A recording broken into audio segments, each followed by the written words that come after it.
श्री शिवाय नमस्तुभ्यम। हर हर महादेव। पूज्य गुरुदेव पंडित प्रदीप जी मिश्रा की कथा जो कि उत्तर प्रदेश कुशीनगर में चल रही है, वह कथा आज पूर्ण हो गई है। आज चौथे दिवस की कथा पूर्ण हो गई है। आज की कथा बहुत ही रोचक थी, महत्वपूर्ण जानकारियों से भरी हुई थी। गुरुजी ने इसमें 7 पत्र पढ़े हैं और बहुत सारी मुख्य जानकारियां दी हैं। यदि आपने आज की कथा किसी कारणवश नहीं सुनी है तो आज की कथा की संपूर्ण जानकारियां आपको इसी वीडियो के माध्यम से प्राप्त हो जाएगी। तो वीडियो में बने रहिए और यदि वीडियो पसंद आए तो लाइक ज़रूर कर दें। कमेंट बॉक्स में श्री शिवाय नमस्तुभ्यम हर हर महादेव अवश्य ही टाइप करें। यदि आप कोई उपाय जानना चाहते हैं तो आप कमेंट करके बताएं, मैं आपको उस प्रकार का उपाय अवश्य ही उपलब्ध कराऊंगी। आइए वीडियो शुरू करते हैं। आज की कथा की पहली जानकारी गुरुजी ने देते हुए कहा है कि अपने बच्चे को भले ही कार मत दिलाओ पर संस्कार ज़रूर दिलाओ, क्योंकि बच्चा कार लेगा तो वह बेच करके उसको खा जाएगा, पर यदि आप उसे बचपन से ही अच्छे संस्कार दे देंगे तो वो उसके बड़े तक काम आएंगे और उसको झुकने नहीं देंगे किसी के भी सामने। यदि महादेव जी के सामने आज आपने आपके बच्चे को झुका दिया तो संसार के मनुष्यों के सामने उसको झुकना नहीं पड़ेगा। दूसरी जानकारी देते हुए गुरुजी ने कहा कि जब विवाह होता है तब बांस की टोकरी में पूड़ी, फीकी पूड़ी रखकर क्यों दी जाती है, तो उसको गुरुजी ने कहा कि बांस की टोकरी में फीकी पूड़ी रखकर इसलिए दी जाती है बेटी के मायके से कि हमारी बेटी इस पूड़ी की तरह फीकी है। अब उसको मीठा बनाना है या खारा वह आपके हाथ में है। यदि आप उसको मीठे संस्कार, अच्छे से संस्कार देंगे शुरू से, तो वह शक्कर की तरह आपसे मीठा व्यवहार करेगी, और यदि आप उसको फीका समझ करके उसका तिरस्कार करेंगे तो वो वैसी ही बन जाएगी। तो संस्कार देना आपके हाथ में है कि आप उसे अच्छा बनाना चाहते हैं या बुरा बनाना चाहते हैं। आज की कथा की तीसरी जानकारी देते हुए गुरुजी ने कहा कि जब नई नई बहू आती हैं, बेटियां जब अपना घर छोड़कर ससुराल में आती हैं तो उनको एडजस्ट होने में थोड़ा समय लगता है। 4 साल लग जाते हैं कम से कम उन्हें अपने घर को एडजस्ट करने में, दूसरे घर को एडजस्ट होने में। तो सासुओं से अनुरोध है कि उन्हें भी बेटी की तरह रख करके उनको सहलाएं। अपनी जैसी बेटी को रखते हैं वैसे ही बहू को भी ज़्यादा रोका टोकी ना करें, अपने समय पे काम करने दें, उनको रोक टोक में समय व्यतीत ना करें, तो आपका घर परिवार जो है संसार चलता रहेगा। चौथी जानकारी देते हुए गुरुजी ने कहा कि आप 1 लोटा जल चढ़ाते रहिए। जिस प्रकार के बच्चे छोटे होते हैं, बचपन में उनको टीका लगाया जाता है तब कि उन्हें कोई बीमारी नहीं होती है, पर बाद तक के लिए लगाया जाता है वह टीका कि फ्यूचर में उन्हें बीमारी ना हो। इसी प्रकार आप भी भोलेनाथ पर, आपके जीवन में दुख हो या ना हो, फिर भी 1 लोटा जल चढ़ाते रहिए।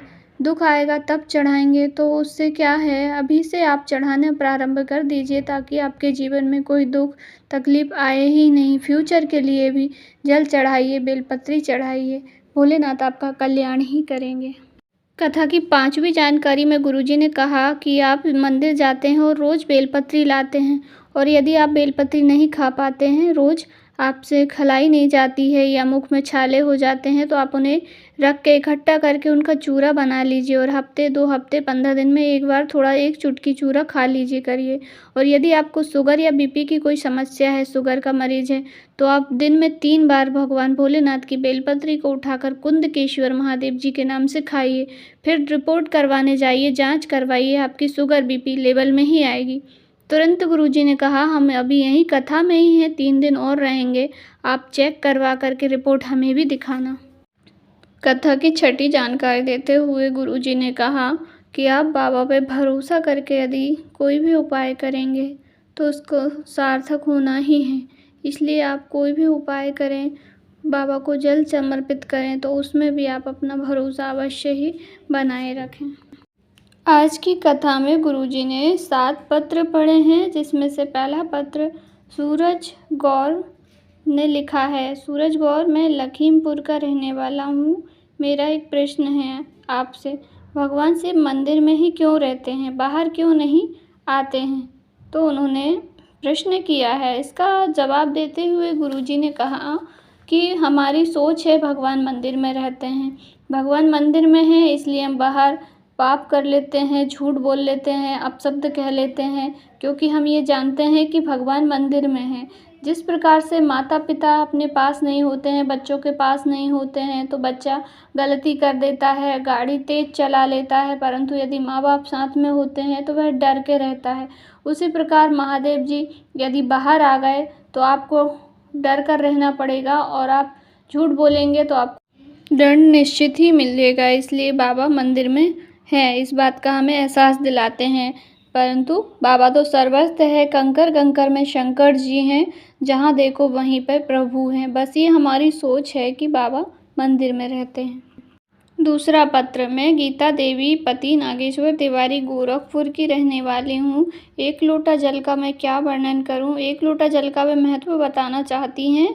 उन्हें पैर में एकदम से अचानक से दर्द हो गया था, उनके पैरों ने काम करना बंद कर दिया था।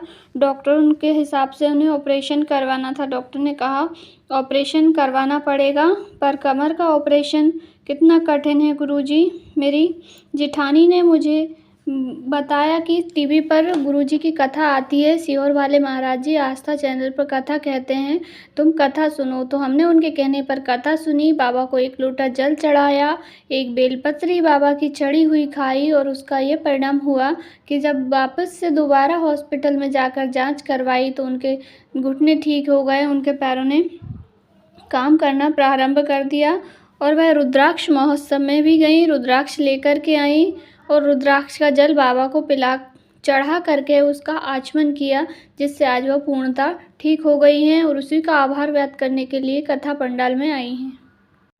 तीसरा पत्र, सीता शर्मा, मैं गोपालगंज से की रहने वाली हूँ। मेरे पेट में बहुत दर्द हुआ, अचानक से डॉक्टर को दिखाया तो बच्चेदानी में गठान हो गई है, ऐसा कहा। बच्चे छोटे छोटे हैं गुरुजी, फिर करें तो क्या करें, इतने पैसे भी नहीं हैं डॉक्टर को देने के लिए।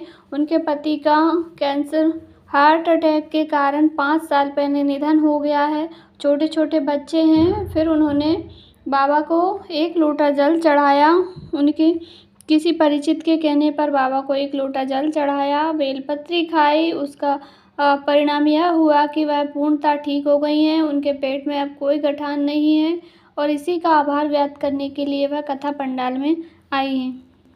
चौथा पत्र, कविता देवी पति श्री विजय सिंह पत्र लेकर के आए हैं। उन्होंने कहा एक लोटा जल का मैं क्या वर्णन करूं गुरुजी। डॉक्टर के अनुसार हमें संतान सुख नहीं था, 10 साल शादी के हो गए हैं, पर डॉक्टर ने कह दिया था कि तुम दोनों को ही संतान कभी भी नहीं होगी। परंतु हमने बाबा पे भरोसा किया, भोलेनाथ को एक लोटा जल समर्पित किया। हमने एक क्लिप देखी, वीडियो आई हमारे पास मोबाइल पर, तभी से हमने दोनों ने प्रण लिया कि हम बाबा को जल समर्पित करेंगे। दोनों ने जल समर्पित किया, आचमन किया, बेलपत्री खाई, और रुद्राक्ष महोत्सव में गए। 2023 के रुद्राक्ष महोत्सव में जाकर कथा श्रवण करी, और वहाँ से आकर के उनको 2-3 महीने के अंदर उनका गर्भ ठहर गया, और उनको संतान रत्न की प्राप्ति हुई है। इसी का आभार व्यक्त करने के लिए वह कथा पंडाल में आए हैं। तो ये थी आज के कथा के पत्र एवं जानकारियाँ। वीडियो अच्छी लगी हो तो ज़रूर लाइक करें, और यदि आप कुछ पूछना चाहते हैं, कोई डाउट है आपको, तो अवश्य ही कमेंट करके पूछें। श्री शिवाय नमस्तुभ्यम।